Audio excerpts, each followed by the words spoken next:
Hello and welcome to World Talks here on TVP World. My name is Skaya.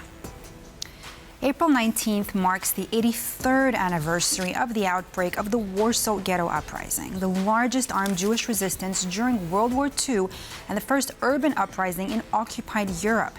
Fought against overwhelming odds, it remains one of the most defining and powerful moments in modern Jewish history. Zachary Mazur, historian at the POLIN Museum of the History of Polish Jews, is my guest here in studio. Zachary, so glad to have you here with us on Thanks such for an having me. important day. Zachary, before we really get down into the details, tell us the significance of these yellow daffodils that we're both wearing and that many in Poland are wearing today. Yeah, so the story behind the daffodil is quite a beautiful one, because there was one of the leaders of the uprising. He actually stayed in Poland after the war. His name is Marek Edelman, and he spent his whole life making sure that people remembered about this uprising that he took part in and was one of the few survivors. And every year on April 19th, he would get a bouquet of flowers anonymously. Somebody was sending him an anonymous bouquet of flowers. Of yellow flowers.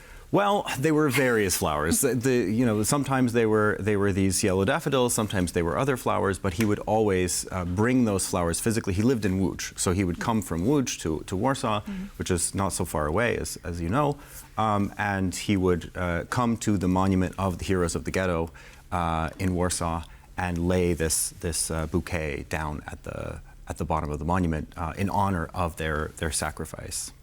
So our museum, the POLIN Museum, started this about 13 years ago at the 70th anniversary. I believe that was the beginning of this, and they decided to do this as a paper daffodil as an easy way to hand out these symbols of remembrance.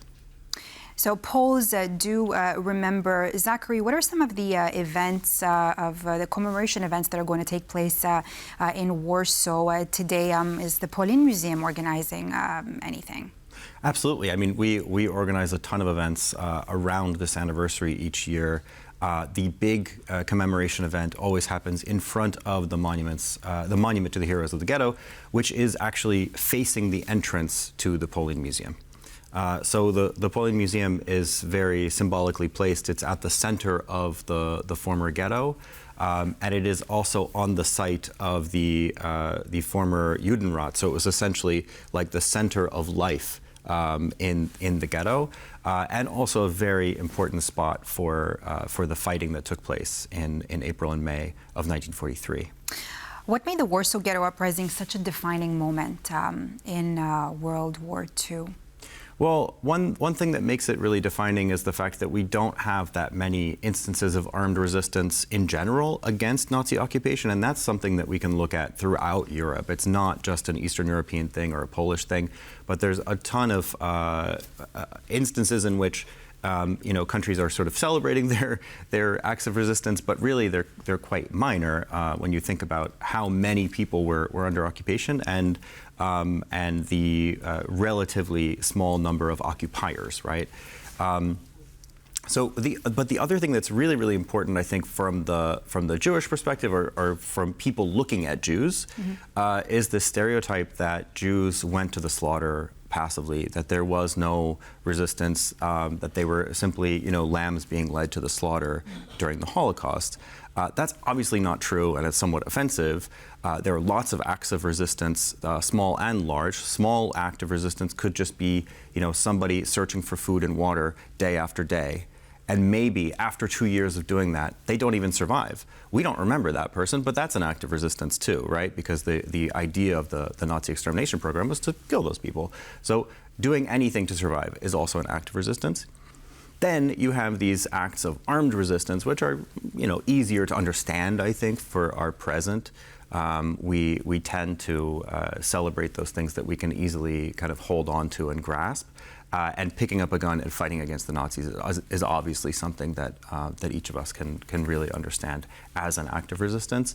And it obviously shows then that this is not true when people say that there was simply passivity and acceptance of their fate.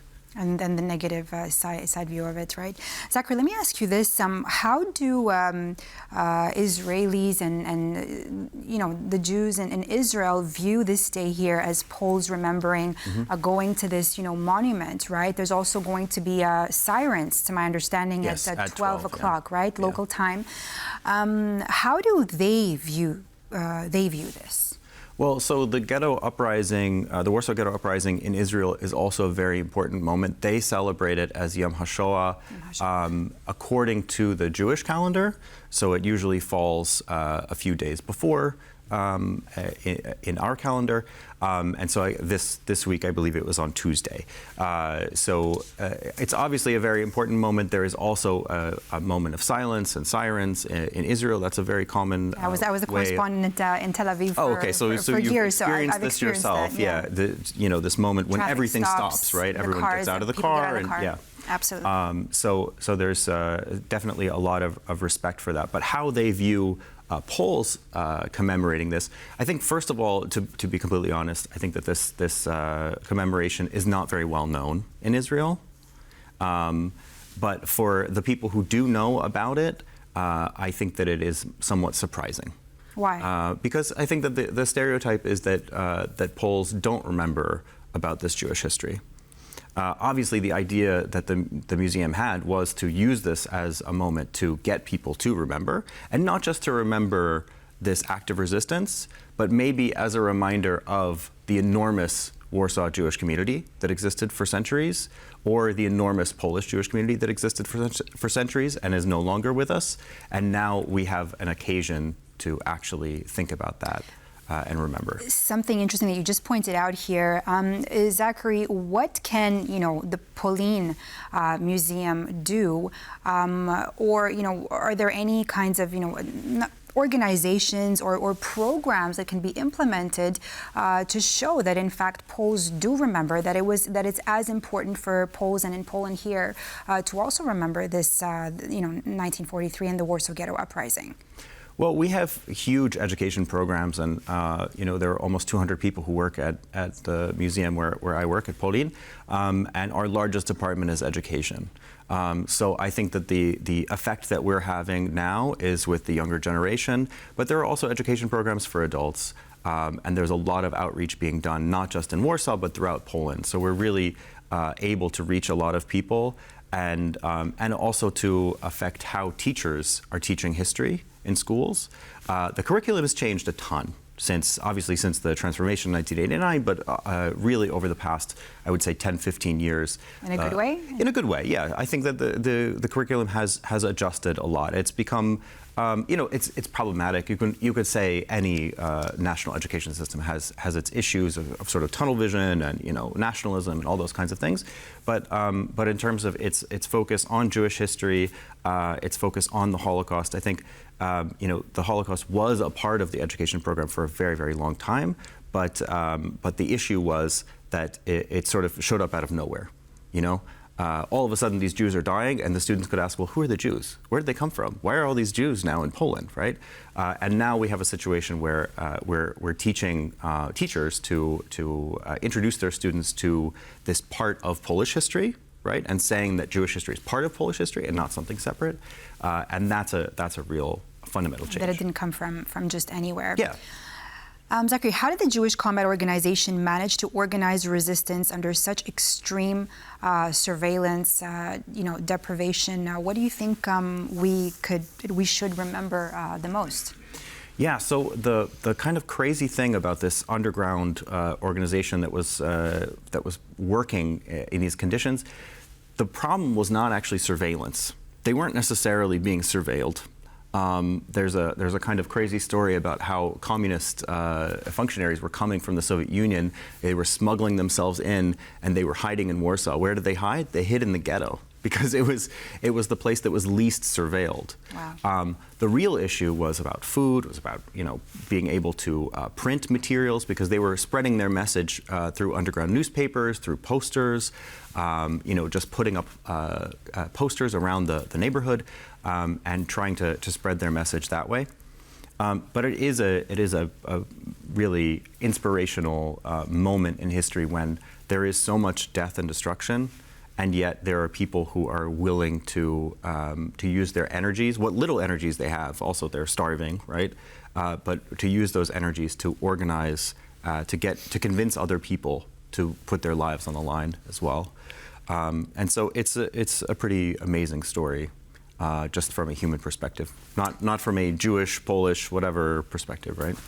Looking at figures like Marek Edelman, who later became an activist, what do you think that his story tells us about survival and moral responsibility after trauma? And maybe give us an example of some of the survivors of the Warsaw Ghetto that the POLIN Museum has been able to speak with throughout the years. Yeah, I mean, we've unfortunately there are very few survivors, so that's one thing to keep in mind. But just a few years ago, we had a fantastic exhibition in which we were highlighting the civilian experience during the Warsaw Ghetto Uprising, and that was a time in which we were able to uncover a lot of new materials and talk with a few survivors, some of whom were children, young children during the Warsaw Ghetto Uprising, and get their perspective on this history. And those are really difficult to read, right? Those are very, very hard experiences that they went through. Watching their entire families die and really struggling through this uprising. But I think the big kind of lesson that we get out of these stories is a will to survive that rises well above all of that kind of, all of the oppression and all of the horrid experiences that these people have. With the work that your museum does, what has been the most challenging experience yet to preserve the memory of the Warsaw Uprising?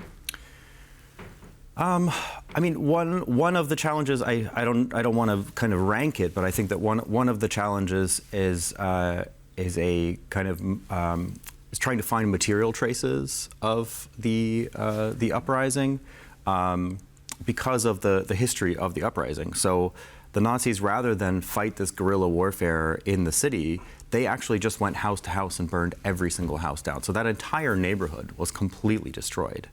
And as a result, now there are some archaeological digs happening in the neighborhood where we're uncovering bits and pieces and trying to put things together. But there are just so many stories that we don't have, right? So many humans and so many lives that are just completely lost to history. You know, when I was in Montreal years back, there was an event on the Warsaw Ghetto Uprising, and there was a woman there that spoke about how there was this one book called The 40 Days of Musadach, and how the Jews were reading this book, and this was about the Armenian resistance also in Musadach. I find it a very interesting contrast as well. As Zachary Mazur, historian, Polish Museum of the History of Polish Jews, thank you so much for being our guest here on World Talks on such an important day today, April 19th. Thank you for having me. And thank you for watching this episode of World Talks here on TVP World. My name is Skaya, and I'll see you next time.